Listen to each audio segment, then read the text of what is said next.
So let me give an example from relating to, I should say, non-medical use of opioids. Opioids is a drug. It's also used in hospitals and for surgical procedures, but it's also used non-medically, recreationally, if you will. And the non-medical users have a few ways they can obtain opioids.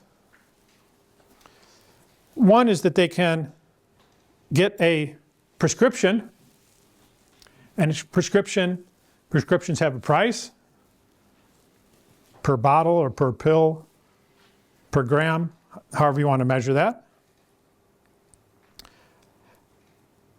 They also, another way, although it's less common these days, but you go back 10 or 15 years, another way non-medical users would get opioids would be from heroin, which is another type of opioid.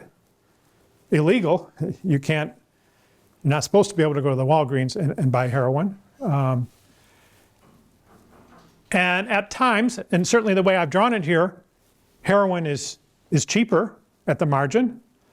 But a person, of course, needs to become familiar with dealing with illegal markets, and that's kind of the fixed cost that I've drawn in here.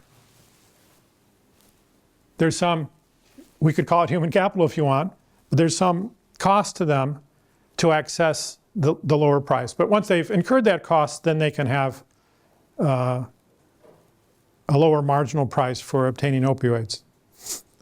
Now that's not the only choice.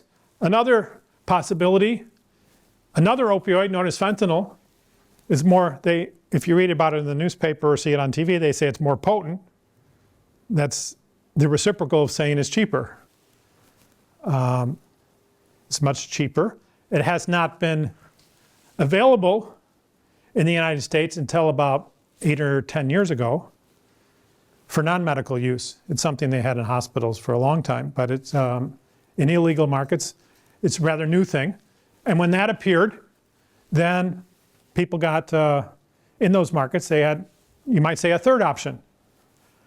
And we could trace out other options here. Another option is fentanyl's combined with other drugs, tranquilizer drugs. I was just reading last week about these, yet another type of opioid that's out there that's even more potent or cheaper.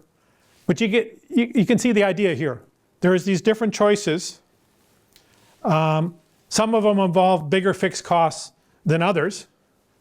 One thing, for example, when you're dealing with the very potent ones, you need to learn how to measure pretty carefully because they are very potent and you don't want to have too much.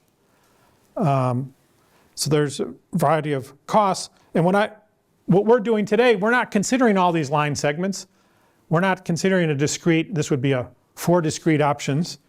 We're kind of approximating that with just a curve. See how I replace the envelope of the 4 with the smooth curve. So that's an example that we're going to come back to. One reason I like to think about the underlying discrete options, particularly at the ends, we don't really think that the slope is going to be infinite or 0. There's something, that first unit is not going to be infinite. It's going to have some finite price. And that last unit's not going to be free.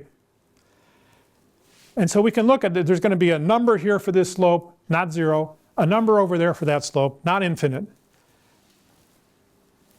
And you can think of the ratio of the two as kind of an index of how important are increasing returns. Now regarding opioids, the number it's hard to know because this is all illegal. You know, they don't have a board of trade that's quoting prices and things like that. But this is something like 3 or 5 to 1. The prices down here are about maybe 1/5 or 1/3 of what they are up there.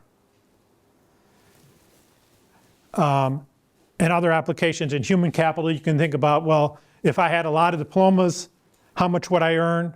What would my value of time be compared to somebody who doesn't have any diplomas? And it's pretty significant, right? There may be other applications where these two are not so far apart. Maybe this one down here is 3 or 4% less than that slope over there. And then at that point, I'd say, you know, go back to week 1 where we had a straight line, where we assume there's just one slope, even though literally there's not one slope. The slope's a little bit different, but if the slope's not changing a lot, it's not worth bringing on the extra tool that we have here. But there are applications where the slope does change a lot, and I've shown you a couple.